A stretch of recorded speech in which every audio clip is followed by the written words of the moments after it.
Hello guys, welcome back to my channel. അപ്പം കുറേ നാളായില്ലേ കണ്ടിട്ട്. ഞാൻ ഭയങ്കര ബിസിയായിരുന്നു. ബിസി എന്ന് പറയുന്ന ഒരു റീസണായിട്ട് പറയല്ല, പക്ഷേ ഞാൻ നല്ല തിരക്കിലായിരുന്നു. ക്രിസ്മസ് വന്നതും ന്യൂ ഇയർ വന്നതും പോയതും ഒന്നും ഞാൻ അറിഞ്ഞില്ല. അത്രയ്ക്ക് പണിയുണ്ട്. പണി മീൻസ് ജോലി ഉണ്ടായിരുന്നു എനിക്ക്. പ്രൊജക്റ്റ് മാറി, പുതിയ പ്രൊജക്റ്റിലോട്ടായി. അപ്പം അതിൻ്റെ കുറച്ചു കാര്യങ്ങളും ഡിലേയും ടൈമിങ്ങും ഒക്കെ വന്നു. അതായത് പ്രൊജക്റ്റാണ്. അപ്പോൾ പ്രൊജക്റ്റ് ആകുമ്പോൾ അവിടെ ക്ലയൻറ്റ് ആക്റ്റീവ് ആവുന്ന സമയത്ത് നമ്മളിവിടെ ആക്റ്റീവ് ആണ്. പിന്നെ നമ്മളുടെ നോർമൽ മീറ്റിങ്ങും കാര്യങ്ങളൊക്കെ നമ്മളുടെ ജനറൽ ഷിഫ്റ്റിനകത്ത് പോവും. സോ ക്രിസ്മസിൻ്റെ അന്ന് ഞാൻ ഒന്നും അറിഞ്ഞില്ല. മോർണിംഗ് തൊട്ട് ഈവനിങ് വരെയും നല്ല പണിയായിരുന്നു. പിന്നെ ന്യൂ ഇയറിൻ്റെ അന്ന് ഞാൻ കുറച്ചൊന്ന് റിലാക്സായി. പിന്നെ ഞാൻ എന്തായാലും വീഡിയോ ഇടണമല്ലോ എന്ന് വിചാരിച്ചിട്ട് ഞാൻ കുറേ വീഡിയോസ് എടുത്ത് വെച്ചിരുന്നു. അപ്പോൾ എഡിറ്റ് ചെയ്തിടാനുള്ളൊരു താമസമാണ്. സോ ഞാൻ ഇന്ന് വിചാരിച്ചു എന്തായാലും ഇന്നും ശരിക്കും വീഡിയോ എഡിറ്റ് ചെയ്ത് ഇടാമെന്ന് വിചാരിച്ചു. അപ്പോൾ ഇതെനിക്ക് ഏറ്റവും, അതായത് 2024 നടന്ന ഒരു എന്താ പറയുക, കുറേ കാര്യങ്ങൾ എൻ്റെ ലൈഫിൽ നടന്നു. കുറേ കാര്യങ്ങൾ നടന്നു. അതിൽ എനിക്ക് ഏറ്റവും ഭയങ്കര ഹാപ്പി ആയിട്ടുള്ളൊരു ഇവൻ്റാണിത്. എൻ്റെ ബ്രദറിൻ്റെ മാരേജാണ്. എൻ്റെ കൊച്ചച്ഛൻ്റെ മോൻ്റെ മാരേജാണിത്. അപ്പോൾ ഇതിന് മുന്നേ ഇതിൻ്റെ പ്രിപ്പറേഷൻ വീഡിയോയും കാര്യങ്ങളും ഒക്കെ ഉണ്ട്. അപ്പോൾ ഞാൻ വിചാരിച്ചു ഒരു ഗ്യാപ്പ് എടുത്തതിന് ശേഷം ഇടുന്ന വീഡിയോ കുറച്ചുകൂടെ എനിക്ക് ഇൻട്രസ്റ്റിങ്ങും എനിക്ക് സന്തോഷമായിട്ടുള്ളൊരു വീഡിയോ ഇടാമെന്ന് അങ്ങനെ എടുത്തൊരു വീഡിയോ ആണ് കേട്ടോ. അപ്പോൾ അന്ന് രാവിലെ ഞാൻ കാണിച്ച പോലെ രാവിലെ എഴുന്നേറ്റു. രാവിലെ ഒരു 5 മണിക്കായപ്പോൾ എഴുന്നേറ്റു. 6 മണിക്കായിരുന്നു എനിക്ക് പാർലറിൽ വരേണ്ടത്. അപ്പം എൻ്റെ കുറേ റിലേറ്റീവ്സിൻ്റെ കല്യാണം ഉണ്ടെങ്കിലും ഞാൻ തന്നെ മേക്കപ്പ് ചെയ്ത് പോവുക, അങ്ങനെ ഒരു രീതിയായിരുന്നു. പക്ഷെ ചിലയിടത്തൊക്കെ ഇത് ഫ്ലോപ്പായിട്ടുണ്ട് കേട്ടോ. ഞാൻ വിചാരിച്ച പോലെ ഒന്നും കാര്യങ്ങൾ നടന്നിട്ടില്ല.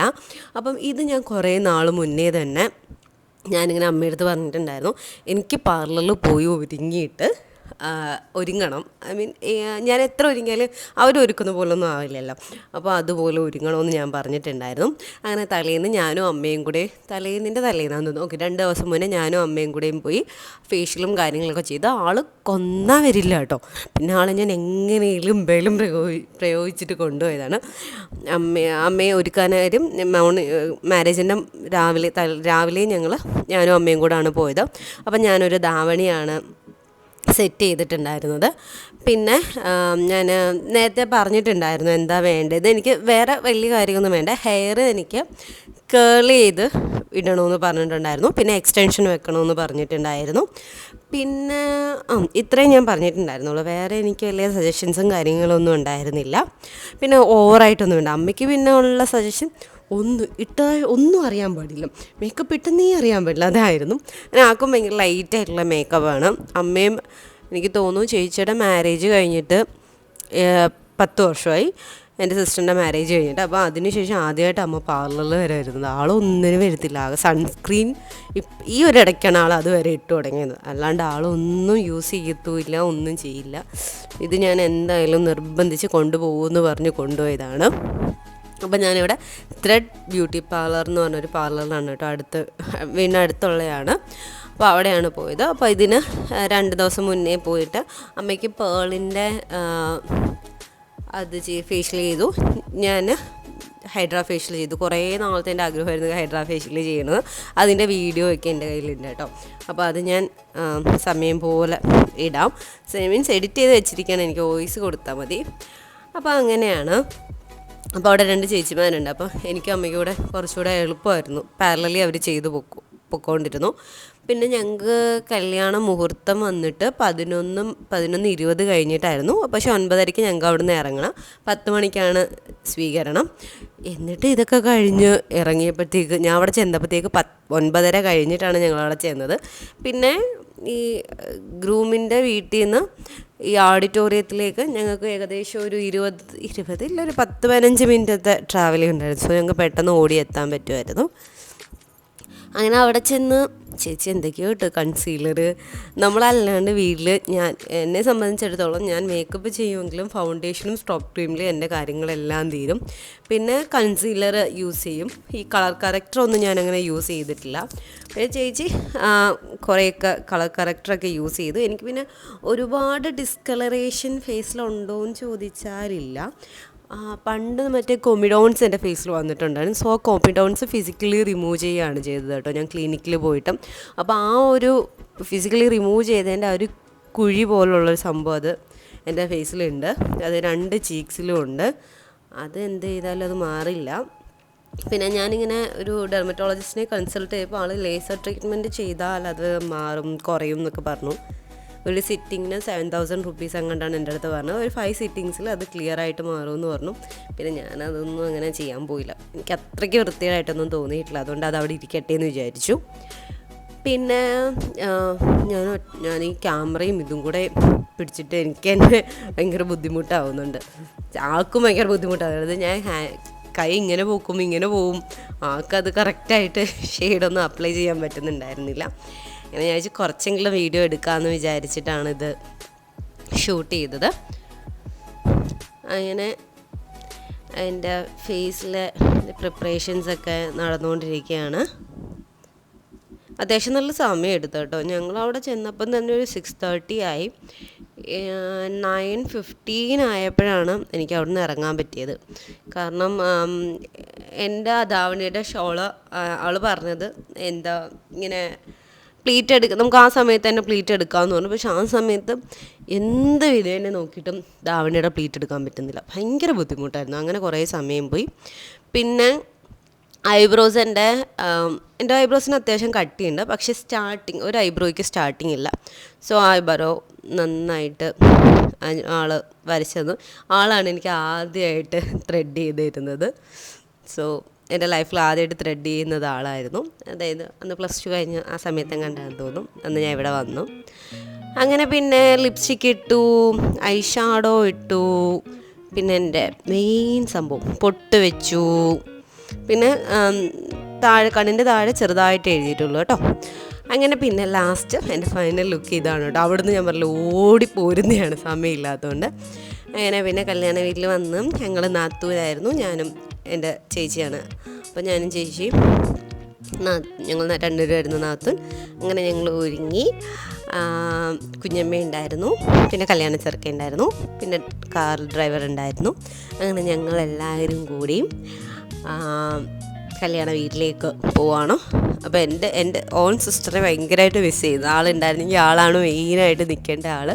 സോ ആളില്ല. സോ ആളെ ഭയങ്കരമായിട്ട് മിസ് ചെയ്യുന്നുണ്ട്. ഞങ്ങൾ ഈ കാറിലിരുന്ന സമയത്ത് എപ്പോഴും ആളുടെ കാര്യം ഇങ്ങനെ പറഞ്ഞുകൊണ്ടേ ഇരിക്കുകയായിരുന്നു, ആളുണ്ടായിരുന്നെങ്കിൽ എന്നൊക്കെ. അങ്ങനെ ഞങ്ങൾ കുറച്ച് നേരം റോഡിൽ വെയിറ്റ് ചെയ്തു, സമയമാവാത്തതുകൊണ്ട്. അത് കഴിഞ്ഞിട്ട് ഞങ്ങൾ ഓഡിറ്റോറിയത്തിലേക്ക് വന്നു. ബാക്കിൽ അമ്മയും കുഞ്ഞമ്മയും നിൽക്കുകയാണ് കേട്ടോ. പിന്നെ എല്ലാവരും അങ്ങനെ ഒരുങ്ങി നിൽക്കുന്നു. ഇത് പിന്നെ കുറച്ച് നേരം കഴിഞ്ഞിട്ട് നമുക്ക് വെറുതെ നിൽക്കല്ലോ, അമ്മ എന്തൊക്കെയോ ആക്ഷൻസ് ഉണ്ട്. പിന്നെ ഇതാണ് മണ്ഡപം, റോസ് ഒക്കെ വെച്ച് ഗണപതിയൊക്കെ വെച്ച്. എനിക്ക് ഫ്രണ്ട് ചെന്ന് നിന്ന് എടുക്കണമെന്നുണ്ട്, പക്ഷേ എന്നെ ഫ്രണ്ടിലോട്ട് വിട്ടില്ല. അപ്പം പോണ്ട എന്നൊക്കെ പറഞ്ഞിട്ട് അങ്ങനെ എനിക്ക് സൈഡിൽ നിന്ന് എടുക്കാൻ പറ്റിയ കുറച്ച് വ്യൂസ് മാത്രമേ ഉള്ളൂ. പിന്നെ ഇവിടെ ഞങ്ങൾക്ക് എല്ലായിടത്തെയും പോലെ തന്നെ ഹിന്ദു കല്യാണം പോലെ തന്നെ അതുമേ ചെറുക്കനെ ഒരച്ഛനും അമ്മയും അനിയനും അവരിത്രയും പേരും കൂടെ ചെന്ന് എല്ലാവരെയും തൊഴും. പിന്നെ അവനവിടെ ഇരുന്നിട്ട് കുറച്ച് നേരം കഴിഞ്ഞ് അവന് ബോറടിച്ചു തുടങ്ങി. എന്നെ എന്തൊക്കെയോ ആക്ഷൻസ് കാണിക്കുന്നുണ്ടായിരുന്നു അവൻ ഇടയ്ക്കൂടെ. എന്തൊക്കെയോ പറയുന്നത് എനിക്കൊന്നും മനസ്സിലായതൊന്നുമില്ല. കുറേ നേരം കഴിയുമ്പോൾ നമുക്ക് ബോറടിക്കുമല്ലോ. കൂടെ ഒരാൾ വന്ന് ഇരുന്നാൽ നമുക്ക് അത്രയും ബോറടിക്കില്ല, പക്ഷെ കുറച്ച് നേരമൊക്കെ ഒറ്റയ്ക്ക് ഇരിക്കുമ്പോൾ നല്ല ബോറടിക്കും. അങ്ങനെ പിന്നെ പൂപ്പന്തലാന്ന് തോന്നുന്നു കേട്ടോ. പൂപ്പന്തലിൽ പെണ്ണൊക്കെ വന്ന് തുടങ്ങി. ഇവിടെ ഞങ്ങൾക്ക് ആദ്യമേ അമ്മായിമാർ താലമായിട്ട് വരും, അതിനുശേഷം അതിന് ബാക്കിലാണ് പെണ്ണ് വരാറ്.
ഫൈനലി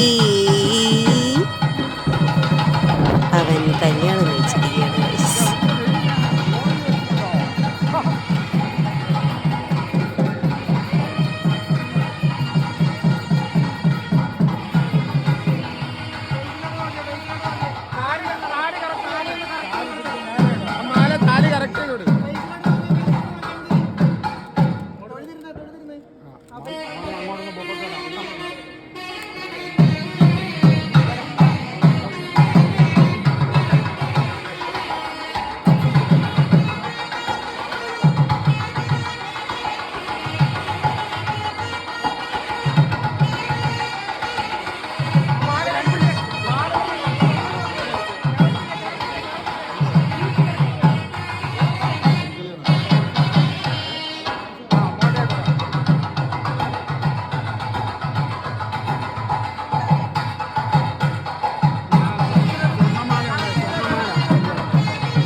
മോനെ ഇങ്ങനെ വാ.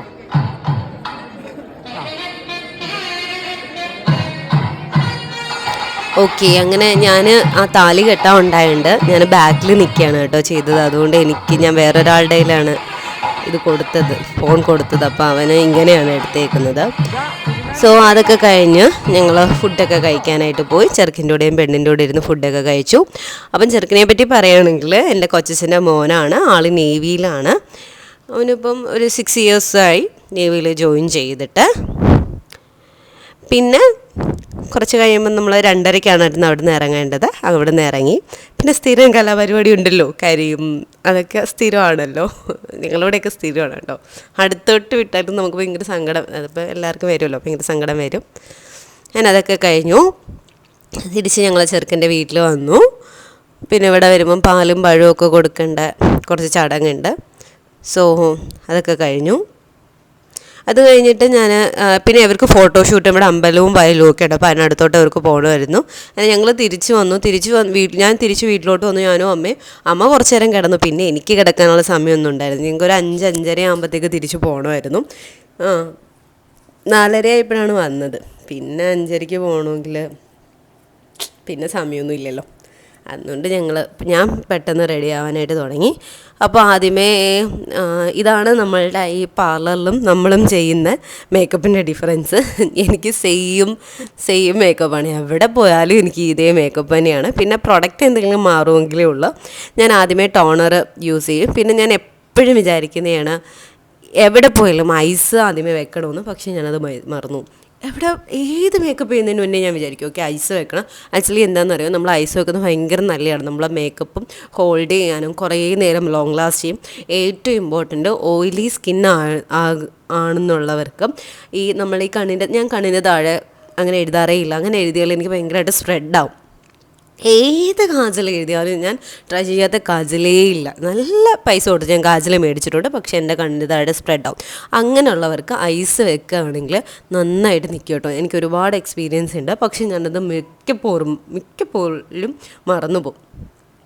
അപ്പോൾ അത് കഴിഞ്ഞിട്ട് ഞാൻ ഐലൈനർ എഴുതി. അപ്പോൾ എനിക്ക് കണ്ണിന് മുകളിൽ എഴുതാൻ ഓക്കെയാണ്, പക്ഷേ കണ്ണിൻ്റെ താഴെ എനിക്ക് നല്ല കട്ടിക്ക് എഴുതിയാൽ ഭയങ്കരമായിട്ട് സ്പ്രെഡാവും. എനിക്ക് എന്താണെന്ന് അറിയില്ല, അത് അത്രയും ഓയിലി ആയതുകൊണ്ടായിരിക്കും. അപ്പോൾ ഏത് കാജൽ എഴുതിയാലും അങ്ങനെ. പിന്നെ എനിക്ക് തോന്നുന്നു ജെൽ ഐലൈനർ എഴുതിയാൽ അതിന് ഒരു പൊടിക്കൊരു മാറ്റം ഉണ്ടാവുമെന്ന് തോന്നുന്നുണ്ട്. ജെൽ ഐലൈനർ ഉണ്ടെങ്കിൽ നിങ്ങൾ ട്രൈ ചെയ്ത് നോക്കുക കേട്ടോ. ഞാനിപ്പം ജെൽ ഐലൈനർ മേടിച്ചിട്ടുണ്ടായിരുന്നു. റിനീസിൻ്റെ ആണെന്ന് തോന്നുന്നു, ആ ഒരു ബ്രാൻഡിൻ്റെയാണ്. അതെനിക്ക് നല്ല മാറ്റം തോന്നി. സ്പ്രെഡ് ആവില്ല എന്നല്ല, ബട്ട് കുറച്ചൊക്കെ കുറയും. അങ്ങനെ പിന്നെ നമ്മൾ സെയിം ലിപ് ലൈനർ ചെയ്യുക. പിന്നെ ഞാൻ സ്ഥിരം യൂസ് ചെയ്യുന്ന മെബ്ലിൻ്റെ ലിപ്സ്റ്റിക്കാണ്, ബുള്ളറ്റ് ലിപ്സ്റ്റിക്ക്. അപ്പോൾ അത് രണ്ടും കൂടെ മിക്സ് ചെയ്തിട്ടാണ് ഞാൻ അപ്ലൈ ചെയ്യുന്നത്. എനിക്കതൊന്നും മാറ്റി പിടിക്കണമെന്നുണ്ട്. പക്ഷേ എൻ്റെ പ്രശ്നം എന്ന് പറഞ്ഞാൽ വെറുതെ ഈ പൈസ കൊടുത്ത് നമ്മൾ ലിപ്സ്റ്റിക്ക് വാങ്ങിയിട്ട് ഇതന്നെ കുറച്ചേ ആയിട്ടുള്ളൂ, കുറച്ച് കഴിയുമ്പോൾ അത് കളയണമല്ലോ എന്ന് വിചാരിച്ചിട്ടാണ് ഞാനത് മാറ്റാത്തത്. അപ്പം ഞാൻ ചെയ്യും മിനി ലിപ്സ്റ്റിക്ക് വാങ്ങിക്കാം. എന്നാൽ ജസ്റ്റ് ഹർബിൻ്റെയൊക്കെ നല്ല മിനി ലിപ്സ്റ്റിക്ക് കിട്ടും. അതാകുമ്പോൾ ഒരുപാട് കളറും കിട്ടും. പക്ഷേ എൻ്റെ പ്രശ്നമെന്ന് പറഞ്ഞാൽ അത്രയും കളർ നമ്മൾ യൂസ് ചെയ്യില്ല. അപ്പം എന്ത് നോക്കിയാലും ഒരു നാണയെടുത്ത് അപ്പുറം ഇപ്പുറം ഉള്ളതുപോലെ തന്നെയാണെന്ന് തോന്നും. എല്ലാത്തിനും കുറ്റവും കുറവൊക്കെ ഉണ്ട്. അയ്യോ, ഞാൻ ഇതിൻ്റെ അൺറെഡി ചെയ്യണമെന്ന് വിചാരിച്ചായിരുന്നു, പക്ഷെ മറന്നു. അയ്യോ, എൻ്റെ തലേന്ന് ആ ഒരു എക്സ്റ്റൻഷൻ എടുത്ത് മാറ്റാൻ പെട്ട പാട് ഭയങ്കര ബുദ്ധിമുട്ടാണ്. എക്സ്റ്റൻഷൻ ഞാൻ വെക്കണമെന്ന് വിചാരിച്ചതെന്താണെന്ന് അറിയോ, എൻ്റെ ബ്ലൗസിൻ്റെ ബാക്കിൽ ഭയങ്കരമായിട്ട് ഇറങ്ങിപ്പോയി. അപ്പോൾ അതെനിക്കെന്തോ ഭയങ്കര ബോറായിട്ട് തോന്നി.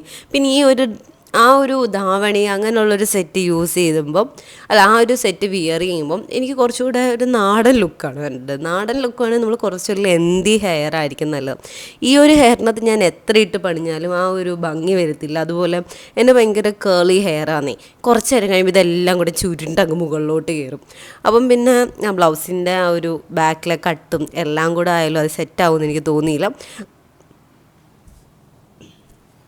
അതുകൊണ്ടാണ് ഞാൻ ആ എക്സ്റ്റൻഷൻ വെച്ചത്. സോ എക്സ്റ്റൻഷൻ റിമൂവ് ചെയ്യാൻ ഭയങ്കര പാടായിരുന്നു.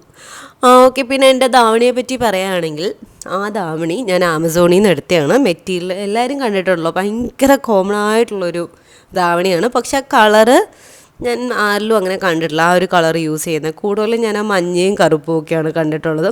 പിന്നെ എനിക്ക് ബ്ലാക്കും റെഡും നല്ല ഇഷ്ടമായി. പക്ഷെ അത് ബ്ലാക്ക് കല്യാണത്തിന് ഇടണ്ടെന്നവരെല്ലാവരും കൂടെ പറഞ്ഞിട്ട് ഞാനത് മാറ്റിച്ച്. പിന്നെ ഈ ഡ്രസ്സ് ഞാൻ വാങ്ങിച്ച സമയത്ത് അവർക്ക് ആർക്കും ഇഷ്ടപ്പെട്ടില്ല. ഇവനൊക്കെ വന്നിട്ട് തന്നെ നല്ല വഴക്ക് പറഞ്ഞു, നിനക്ക് എന്താ ഈ ഡ്രസ്സ് കൊള്ളില്ല, അത് മാറ്റ്, നിനക്ക് ഡ്രസ്സ് വാങ്ങി തരാമെന്ന് പറഞ്ഞാൽ നീ അല്ലേ പറഞ്ഞത് വേണ്ട എന്നൊക്കെ പറഞ്ഞു. അവർ ഡ്രസ്സ് വാങ്ങി തരാമെന്ന് പറഞ്ഞപ്പോൾ ഞാൻ പറഞ്ഞു എനിക്കിഷ്ടമുള്ള ഡ്രസ്സ് ഞാൻ എടുത്തോളാം എന്നൊക്കെ പറഞ്ഞു. അങ്ങനെയൊക്കെ പറഞ്ഞു. പക്ഷേ അവർക്ക് ആർക്കും ഇഷ്ടമില്ല. ബട്ട് ഒരുങ്ങിയൊക്കെ കഴിഞ്ഞപ്പോഴത്തേക്ക് അവർക്ക് ഇഷ്ടമായത്. ഇത് മേക്കപ്പ് കുറച്ച് ഹെവി ആകുമ്പോൾ നമ്മളെ ഡ്രസ്സ് കുറച്ച് മിനിമലായാലും അത് വലിയ പ്രശ്നമല്ല. പിന്നെ എന്നെ തന്നെ നല്ല ഇഷ്ടമായി. എനിക്ക് ഭയങ്കര ഇഷ്ടമായി. പ്രത്യേകിച്ച് എനിക്ക് ആ ഹെയർ ഭയങ്കരമായിട്ട് ഇഷ്ടമായി കേട്ടോ. എക്സ്റ്റൻഷൻ വെച്ചിട്ടായാലും ആ കേള് ചെയ്തതായാലും ക്രിം ചെയ്തായാലും എല്ലാം എനിക്ക് ഭയങ്കരമായിട്ട് ഇഷ്ടമായി. പിന്നെ ഞാൻ ഇത് വൈകുന്നേരത്തേക്കുള്ള പുറപ്പാടാണ് കേട്ടോ. ലിപ്സ്റ്റിക്കൊക്കെ ഇടുന്നതും ഫൗണ്ടേഷനല്ല, ഇത് ആ കൺസീലറാണ്. നമ്മളെ സ്ഥിരം കൺസീലർ ഉണ്ടല്ലോ, ആ കൺസീലറാണ് യൂസ് ചെയ്യുന്നത്. പിന്നെ ഹെയറൊക്കെ ഞാൻ സ്ട്രെയിറ്റ് ചെയ്തു. ആ ഒരു സ്ട്രെയിറ്റിംഗ് ബ്രഷ് വെച്ചിട്ട് സ്ട്രെയിറ്റ് ചെയ്തു. ഇത് കുറച്ച് നേരം കഴിയുമ്പോൾ ഞാൻ കാണിച്ചു തരാം കേട്ടോ, നമ്മൾ ആ സ്ട്രെയിറ്റ് ചെയ്തേണ്ടത്. അതായത് ലോങ് ലാസ്റ്റിംഗ് ആണോ എന്ന് ചോദിച്ചാൽ നമ്മൾ വിയർത്താൽ അത് നന്നായിട്ട് പോവും. അതായത് ചിലപ്പോൾ ഇനി ഹെയറിൻ്റെ പ്രശ്നമാണോ എന്ന് അറിയില്ല. ഞാൻ ആ ഫിലിപ്പിൻ്റെ സ്ട്രെയിറ്റ്നറിൻ്റെ റിവ്യൂ നോക്കിയപ്പോഴും കുറേ പേര് നല്ല ലോങ് ലാസ്റ്റിംഗ് ആണെന്ന് പറയുന്നുണ്ട്. ചിലപ്പോൾ എൻ്റെ ഈ ഹെയറിൻ്റെ പ്രശ്നം, എൻ്റെ ഹെയർ ഞാൻ പറഞ്ഞില്ല ഭയങ്കരമായിട്ട് കേളായി പോകുന്നേ. അതുകൊണ്ട് എനിക്ക് ഞാൻ കാണിച്ചു തരാം. കുറച്ച് നേരം കഴിയുമ്പം ഞാനത് എടുത്തിട്ടുണ്ട്. ആ ഒരു സംഭവം നന്നായിട്ട് കേളായി മുകളിലോട്ട് വന്നിട്ടുണ്ട്. പിന്നെ രാവിലെ ഒരു സെറ്റിംഗ് സ്പ്രേ ഒക്കെ അടിച്ചിട്ട് ആ ഒരു ഹെയറിൽ എന്തായാലും ഒരു വെറ്റ്നസ് എന്തായാലും ഉണ്ടാവും, അതുകൊണ്ടും ആവും ചിലപ്പം. അങ്ങനെ പിന്നെ പൊട്ടൊക്കെ ഇട്ട് ഞാൻ പിന്നെ ഒരു സിൽവർ ഈവനിങ് ഒരു ഗൗണാണ് ഇടുന്നത്. അപ്പോൾ ഞാനൊരു സിൽവർ രീതിയിലുള്ള ഓർണമെൻറ്റ്സ് ഒക്കെ ഇടാമെന്നാണ് വിചാരിച്ചത്. സോ അതിൻ്റെ മാല എൻ്റെ കയ്യിൽ ഓൾറെഡി ഉണ്ടായിരുന്നു കേട്ടോ. ഞാനിതെല്ലാം പിന്നെ പുതിയത് മേടിക്കണമെന്ന് വിചാരിച്ചു. പിന്നെ അതൊന്നും വേണ്ടെന്ന് വിചാരിച്ചു. വെറുതെ നമ്മൾ ഈ പൈസ ഇങ്ങനെ കൊണ്ട് കളയണ്ടല്ലോ എന്ന് വിചാരിച്ചിട്ടാണ്. മോർണിംഗിൽ ധാവണിയിൽ ഞാനിട്ട എൻ്റെ ആ ഓർണമെൻറ്റ് എൻ്റെ ഒരു ഫ്രണ്ടിൻ്റെയാണ്, ദുർഗ എന്ന് പറഞ്ഞ ആൾ, ട്രിവാൻഡ്രത്തുള്ള ആളാണ്. സോ ഞാൻ പറഞ്ഞു ഇങ്ങനെ കൊല്ലം സുപ്രീമിൽ പോയിട്ട് വാങ്ങിക്കണമെന്ന് പറഞ്ഞപ്പോൾ അവളാണ് പറഞ്ഞത് അതിൻ്റെ ആവശ്യമൊന്നുമില്ല, അവളുടെ കയ്യിൽ കുറേ ഉണ്ടെന്ന്. അങ്ങനെ ദുർഗ കൊണ്ട് തന്നെയാണ് അത്. സൂക്ഷിച്ച് ഉപയോഗിക്കണേ എന്നൊക്കെ പറഞ്ഞ് എനിക്ക് കൊണ്ട് തന്നെയാണ്. അങ്ങനെ ഞാൻ അതുപോലെ തന്നെ തിരിച്ച ആൾക്ക് ഏൽപ്പിച്ചിട്ടുണ്ട്. അപ്പം ഞാൻ ഹെയർ എനിക്ക് ഏറ്റവും കൂടുതൽ സമയം എടുക്കുന്നതും അതുപോലെ തന്നെ കൺഫ്യൂഷൻ എടുക്കുന്ന ഒരു പ്രോസസ്സാണ് ഈ ഹെയർ.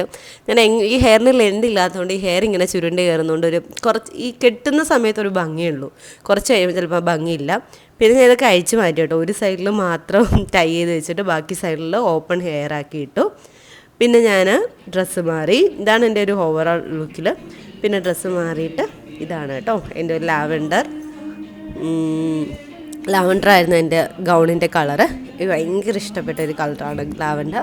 പക്ഷേ ഇതിൻ്റെ പ്രശ്നം, ഇത് ഞാൻ എക്സൽ സൈസാണ് എടുത്തത്.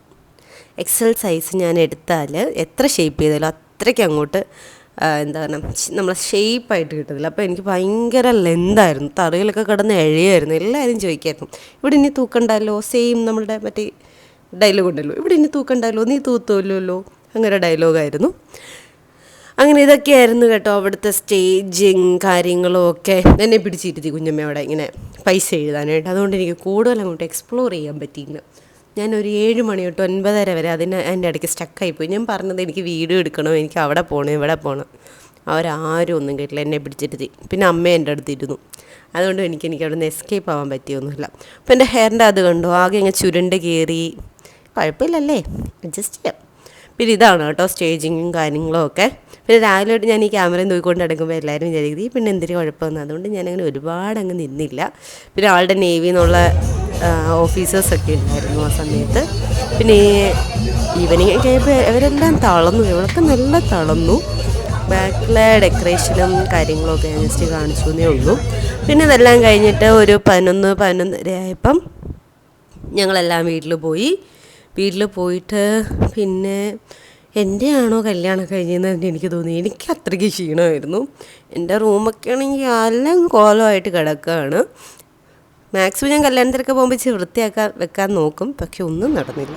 കണ്ടോ, എല്ലാം കോലല്ലോ. ഓരോ ഡ്രസ്സും ഓരോ സ്ഥലത്ത്, എൻ്റെ ടവലൊരിടത്ത്, എൻ്റെ സ്ട്രെയിറ്റ്നർ ഒരിടത്ത്, അങ്ങനെയായിരുന്നു. ഓക്കെ, അപ്പം ഫങ്ഷനൊക്കെ അടിപൊളിയായിട്ട് കഴിഞ്ഞു. ഞാൻ വന്നു, നല്ല ക്ഷീണമുണ്ട്. എൻ്റെ റൂം ആകെ എല്ലാം കോലമായിട്ട് കിടക്കുകയാണ്. അപ്പോൾ അതൊക്കെ ഒന്ന് സെറ്റാക്കിയിട്ട് കിടന്നോട്ടാം. ഓക്കെ, അപ്പോൾ ബൈ ബൈ, നെക്സ്റ്റ് വീഡിയോയിൽ കാണുന്നത്. ഇത് പിന്നെ എനിക്ക് കിട്ടിയ കുറച്ച് ഫോട്ടോസിൻ്റെ ഫോട്ടോസാണ്